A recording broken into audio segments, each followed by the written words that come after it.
हासिल हो चुके हैं। अतः आप सभी ग्रामवासियों से नम्र निवेदन है, आप सभी परम पूज्य व्यास के मुखारविंद से दिव्य कथा श्रवण करके अपने जीवन को धन्य बनाएं।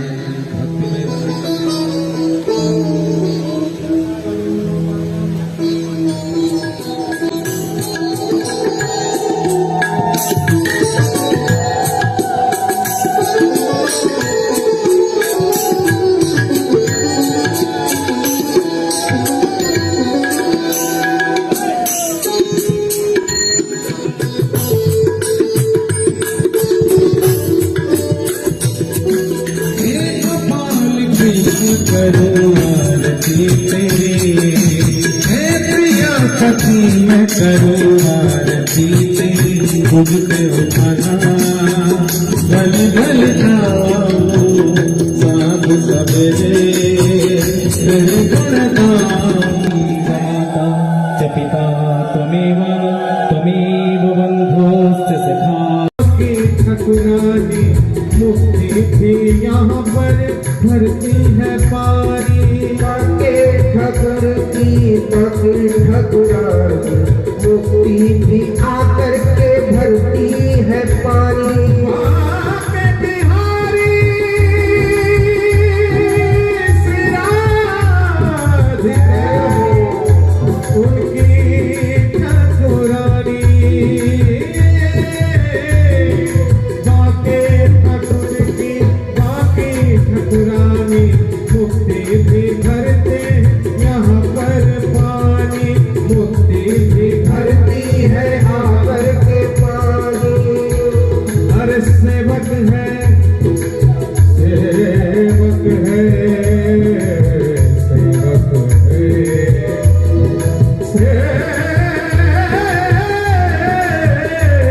सेवक है सेवक है इनके देखो दुनिया तमाम। सेवक है इनके देखो दुनिया तमाम। तेरे बाके बिहारी है सब सुख धाम। तेरे बाके बिहारी है सब सुख धाम।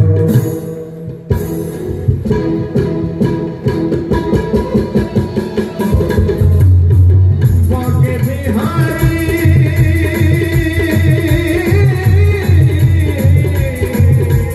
भूलो मत प्यारे, भूलो मत प्यारे,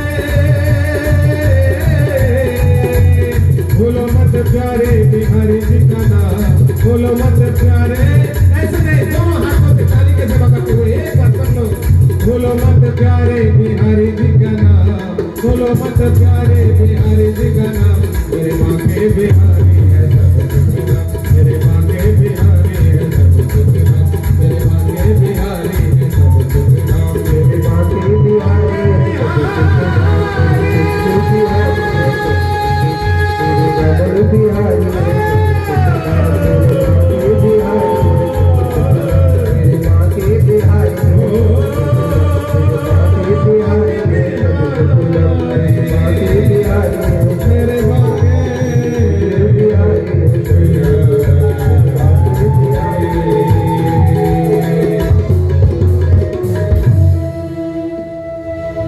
बड़े माँ के बिहारी लाल की जय हो। कि कबीरा शब जग निर्धना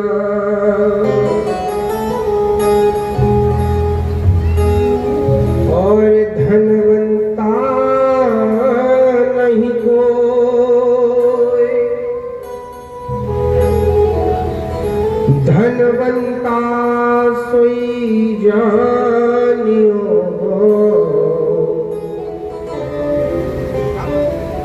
ताको राम नाम धन हो।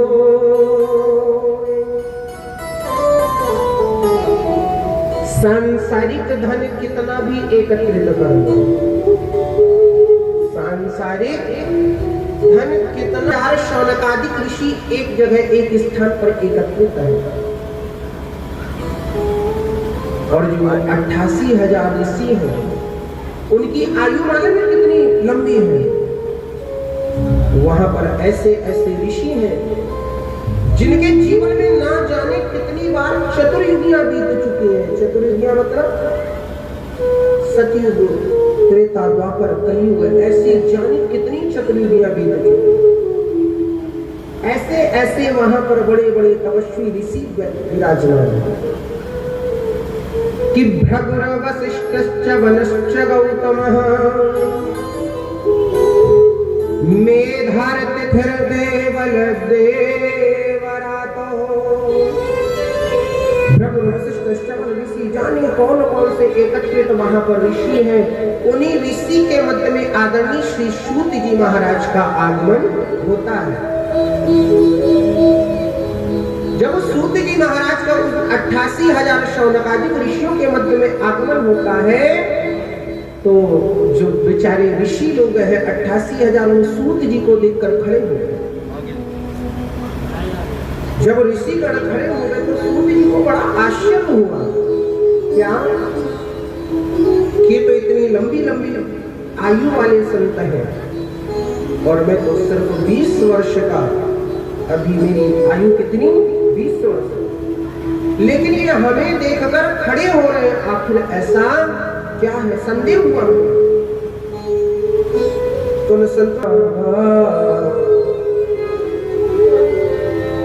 कि ते सर्वे विज्ञानबद्धश्च किंकिरः शिष्य किंकिरः। जो ज्ञान में बड़ा होता है सर्वोत्तम बड़ा वही माना जाता है। अब बेचारे 88,000 शौनकादिक ऋषि आए, प्रणाम किया, उनका स्वागत किया। स्वागत करने के पश्चात 88,000 शौनकादिक ऋषियों ने सूत जी महाराज के सामने हाथ जोड़े और हाथ जोड़ कर कह रहे हैं, भगवान अब हम आपसे क्या बोले, लेकिन हमारी एक अभिलाषा, एक जिज्ञासा है और आपसे एक निवेदन है। बोले क्या? बताइए। कि कृष्ण प्राप्ति कर्म सस्वत साधनम तत्वदाधुनः।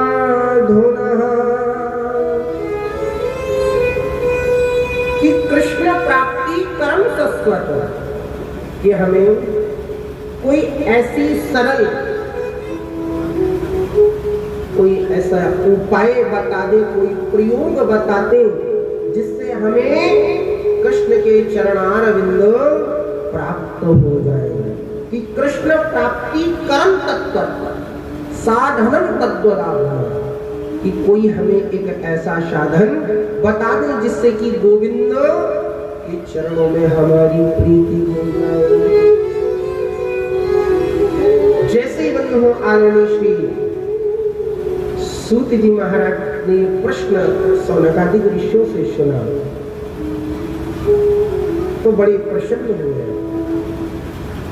तो क्या कह रहे हैं? कि काल व्याल मुखग्रास। सूत जी महाराज शौनकादिक ऋषियों से कह रहे हैं, ऋषि सुनो, जब तुमने ये प्रश्न ही किया है तो सुनिए। कि काल व्याल मुखग्रास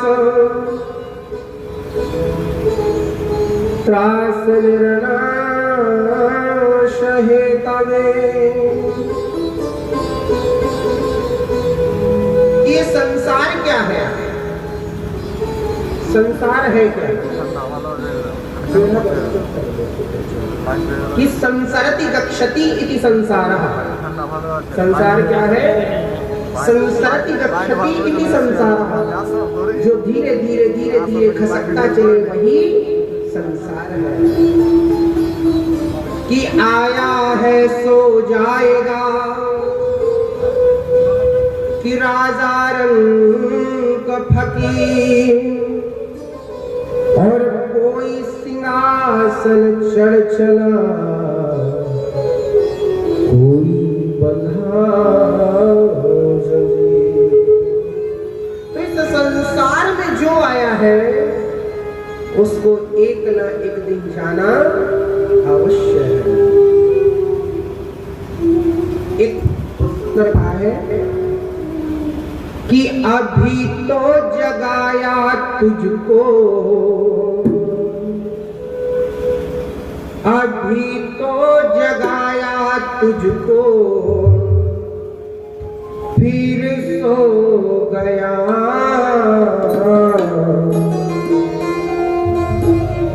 अभी तो जगाया तुझको, फिर सो गया। और दोनों हाथ। उठ परदेसी तेरा वक्त हो गया है, उठ परदेसी तेरा वक्त हो गया। अभी तो जगाया,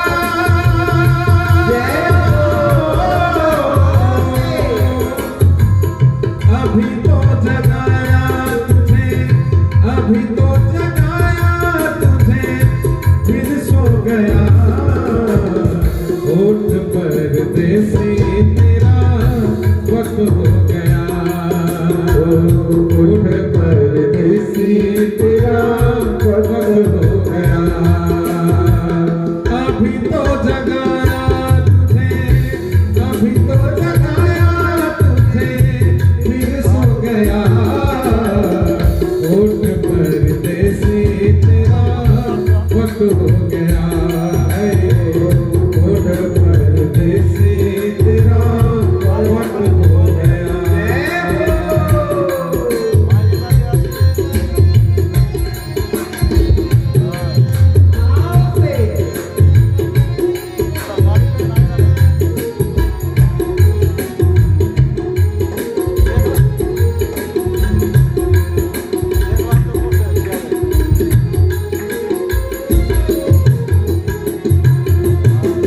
हम परदेसियों की यही है कहानी, हम परदेसियों की यही है निशानी।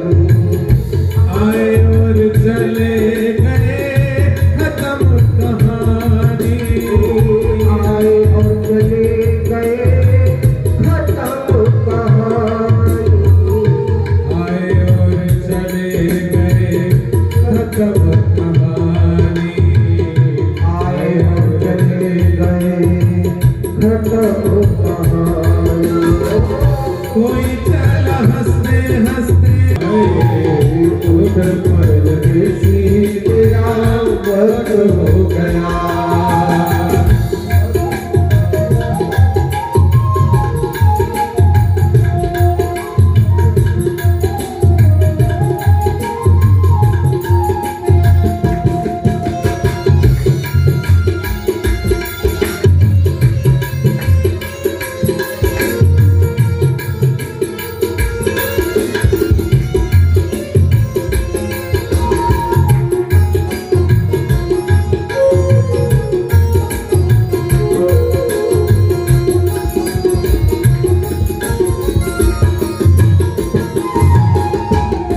बार बार पहले भी तू आया यहाँ पर, बार बार पहले तो तू आया यहाँ। देख आंखें खोल तेरा ध्यान है कहाँ पर, एक आँख खोल तेरा ध्यान है कहाँ पर।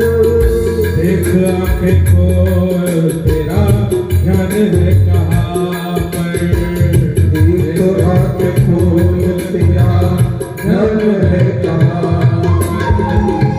ये अनमोल जीवन,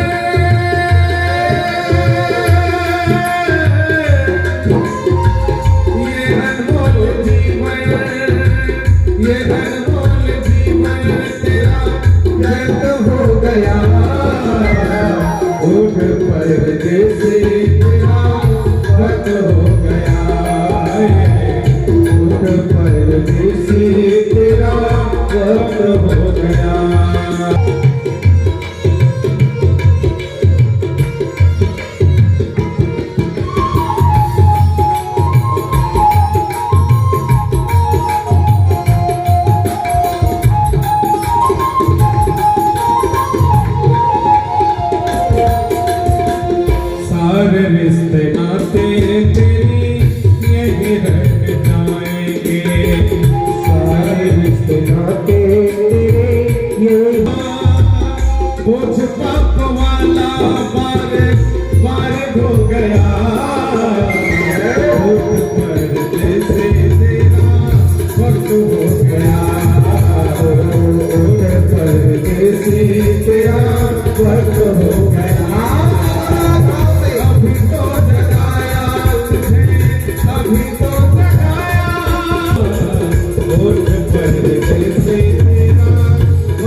कथा ना समझ में आए ना, वो राधे कृष्ण राधे कृष्ण मन ही मन रटते रहो, ठाकुर जी अपने आप कथा आपको अपने अंदर प्रविष्ट कर देगा, स्वयं समझ जाओगे। बस ये सोचो कि राधा और कृष्ण की कथा चल रही है, अब प्रभु कानों तक आवाज आ रही, बोल क्या रहे व्यास जी मालूम नहीं, तो सुनाना है तो सब लोग जाना, लेकिन अभी कथा जब तक पंडाल में हो आप लोग, तब तक सिर्फ अपना मन यहीं पर रखो।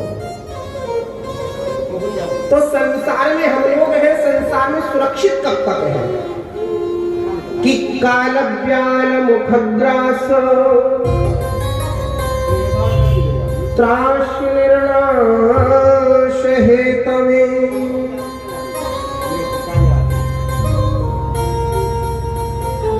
कि एक सर्प है, क्या एक बहुत बड़ा सर्प है, और उस सर्प के मुख में हम सभी सांसारिक लोग उसमें विराजमान हैं। क्या उसके मुखमंडल में हम सभी लोग विराजमान बैठे हैं। अब सुरक्षित कब तक है मालूम है? जब तक कि वो अजगर, वो सर्प अपना मुख बंद नहीं कर लेता, क्योंकि मुख के अंदर प्रविष्ट है वो। और जैसे ही उस अजगर ने अपना मुख बंद किया, वैसे ही हम लोगों का गोविंदाए नमो नमः।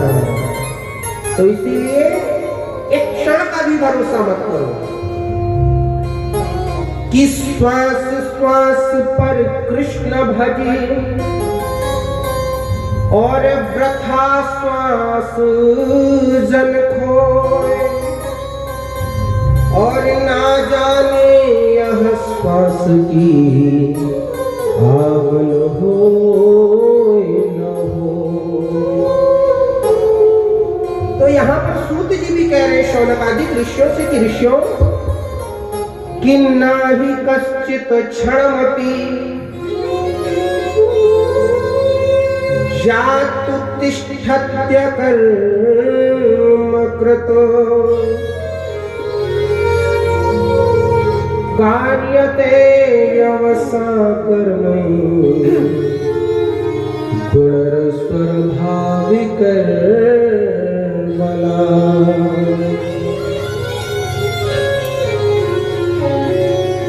कि हम जितने भी सांसारिक लोग हैं, हमें सबको मालूम है कि एक क्षण का भी भरोसा नहीं है।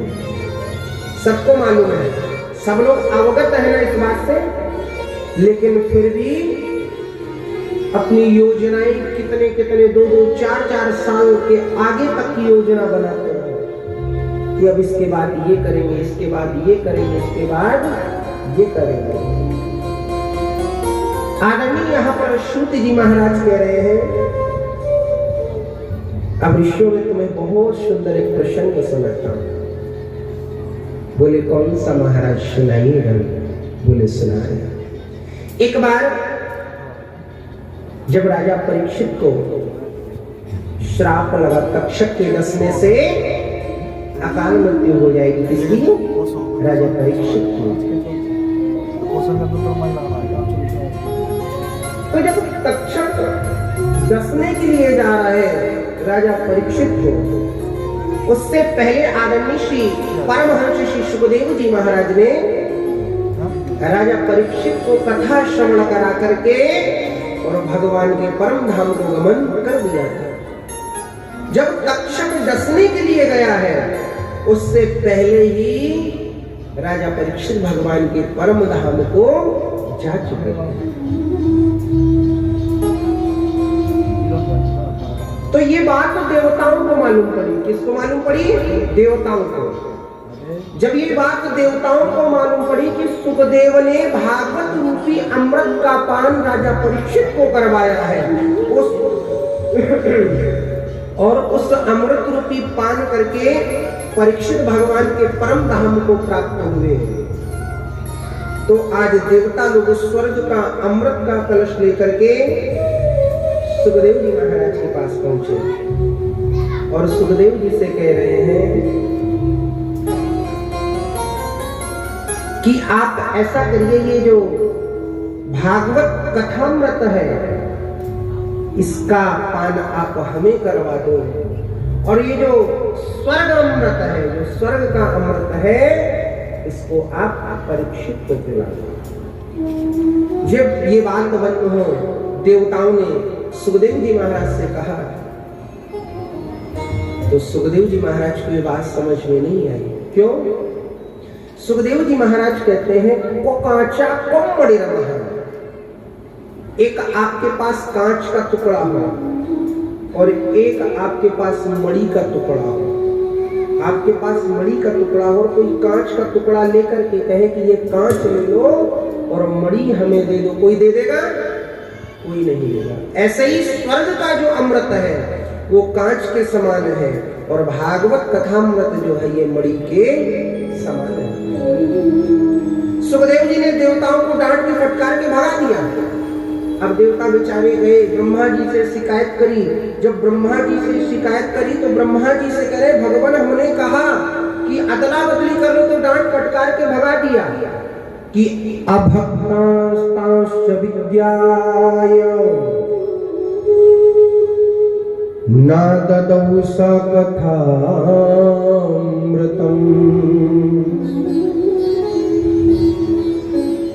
श्रीमद्भागवती वार्तः सुराणामपि दुर्लभा। भागवत में बहुत दुर्लभ है। जब ब्रह्मा जी से बंधुओं से शिकायत करी तो ब्रह्मा जी ने सत्यलोक में तराजू को बांध दिया। जब तराजू बांधा बंधुओं तो एक पल्ले पर श्रीमद् भागवत जी की पोथी को विराजमान किया और दूसरे पल्ले पर समस्त पुराण, उपनिषद, वेद, शास्त्र, ग्रंथ सब और पुराण सब कुछ दूसरे पल्ले पर रख दिया। लेकिन बंधुओं, किल्लभन्यन्यानि जातानि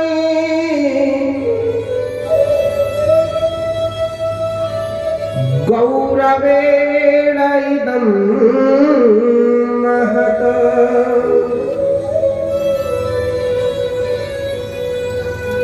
तदः ऋषिगणः सर्वे विस्मयं परमं ययुः। किल्लभन्यन्यानि जातानि गौरवेण इदं महत्। जो हल्का पड़ना होगा वो क्या होगा? ऊपर उठेगा और जो भारी पड़ना होगा वो नीचे आएगा। तो जितने वेद, उपनिषद, पुराण, शास्त्र वो पढ़ना तो बंद ऊपर उठ गया और श्रीमद् भागवत का पढ़ना नीचे आ गया। तो ब्रह्मा जी कहने लगे देवताओं से कि श्रीमद् भागवताख्यो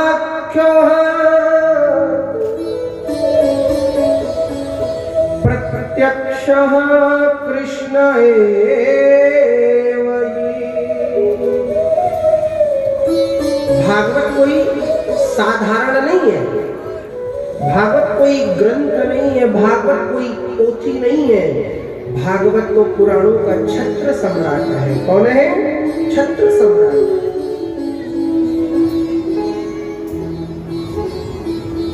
कि आज भागवत को बताया, भागवत तो साक्षात भगवान श्री कृष्ण है कि भगवता आगतम भागवतम, जिसमें भगवान और भगवान के भक्तों का विशुद्ध प्रकार से विवेचन किया जाए, वही भागवत है। आज जब ये बात कही तो बंधुओं कि भागवत तो भगवान का साक्षात कृष्णमय स्वरूप है।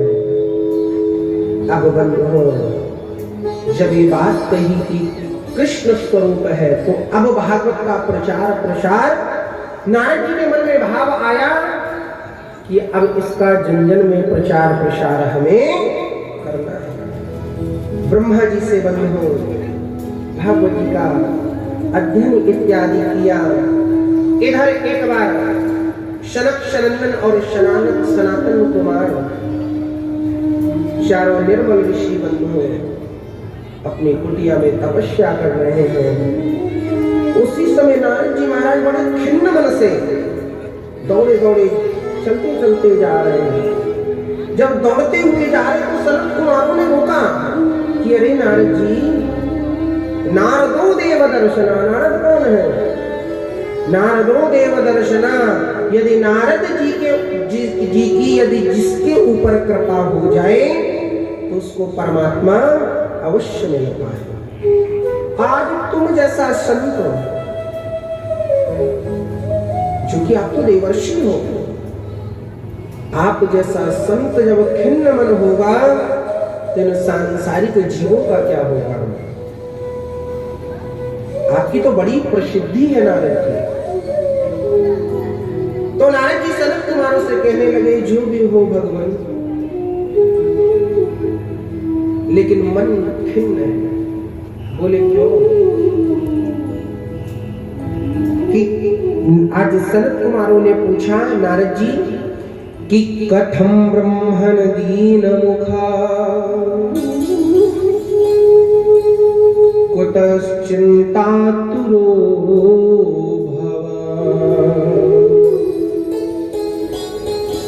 कि त्वरितं गम्यते कुत्र कुतश्च गमनं तव। कि आप बताइए, कारण तो बताइए कि आपका मन खिन्न क्यों है, आप दुखी क्यों हो, बताओ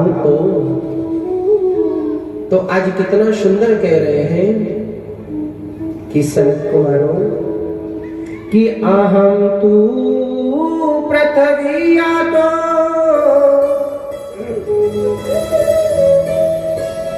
ज्ञात्वा सर्वोत्तमामिति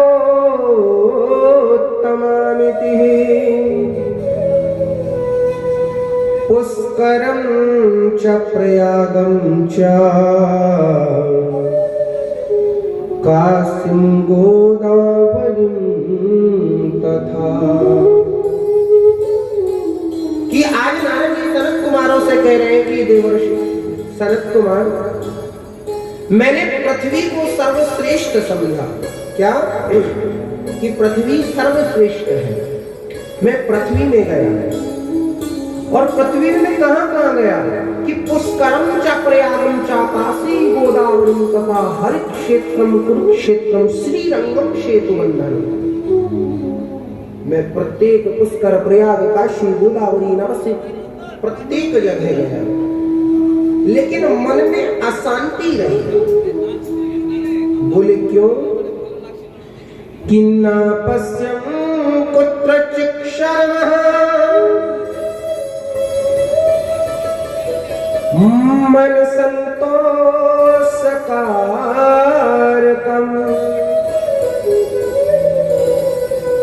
कलिना धर्ममित्रेण धैर्यं बाधिता गुना।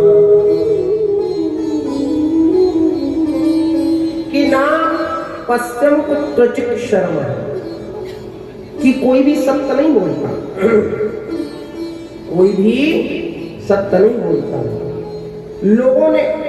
लोगों की ऐसी बुद्धि को बिगाड़ दिया है कलयुग में, सिर्फ अपना ही तो चाहिए। अपना कल्याण करने के लिए चाहे व्यक्ति को किसी का दिल भी दुखाना पड़े, किसी के साथ छल भी करना पड़े, किसी के साथ कपट भी करना पड़े, सिर्फ अपना भला सोचते हैं। और तो और कि तरुणी प्रभुतागे शाल को बुद्धिदायक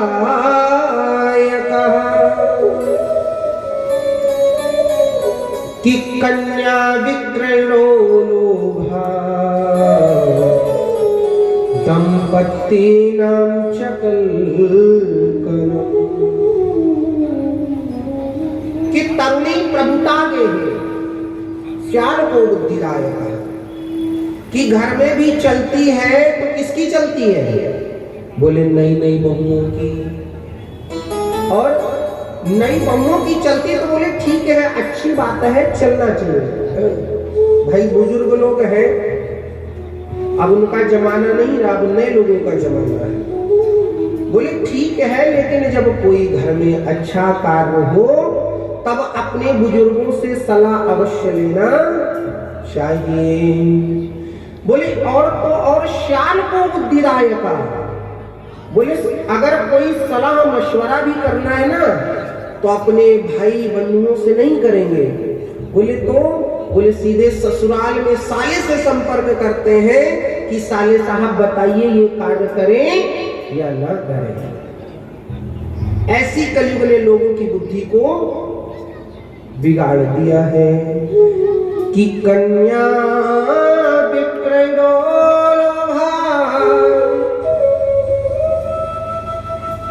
कि कन्याओं का क्रय विक्रय होने लगेगा। जो आजकल दहेज चलता है ना, है कि साहब लड़का देखा है, किस विभाग में है, किस पोस्ट में है, भैया ये है इसका है? साल का पैकेज क्या है? बोले साहब 50 लाख का है। तो शादी में कितना खर्च होगा? बोले साहब कम से कम 1.5 करोड़ रुपए। तो ये क्या है? बोले ये क्रय विक्रय है। ये क्या है? ये क्रय विक्रय है कि कन्या विक्रयो लोभा कि दंपत्ति नाम शकल। और विद्या जो है वो बाजारों में बिकने लगेगी। जब ये बात बंधुओं आ जाए, नारद जी महाराज ने सनत कुमार को बताया। सनत कुमार कह रहे हैं अच्छा। बोले महाराज एक चीज और कि जब मैं पृथ्वी में भ्रमण कर रहा था, भ्रमण करते करते मैं सीधे कहां पहुंचा? बोले श्री राम वृंदावन पहुंच गए। कहां पहुंचा? श्री राम वृंदावन। जब वृंदावन पहुंचा तो वहां एक कौतूहल देखता हूं, आश्चर्य होता है क्या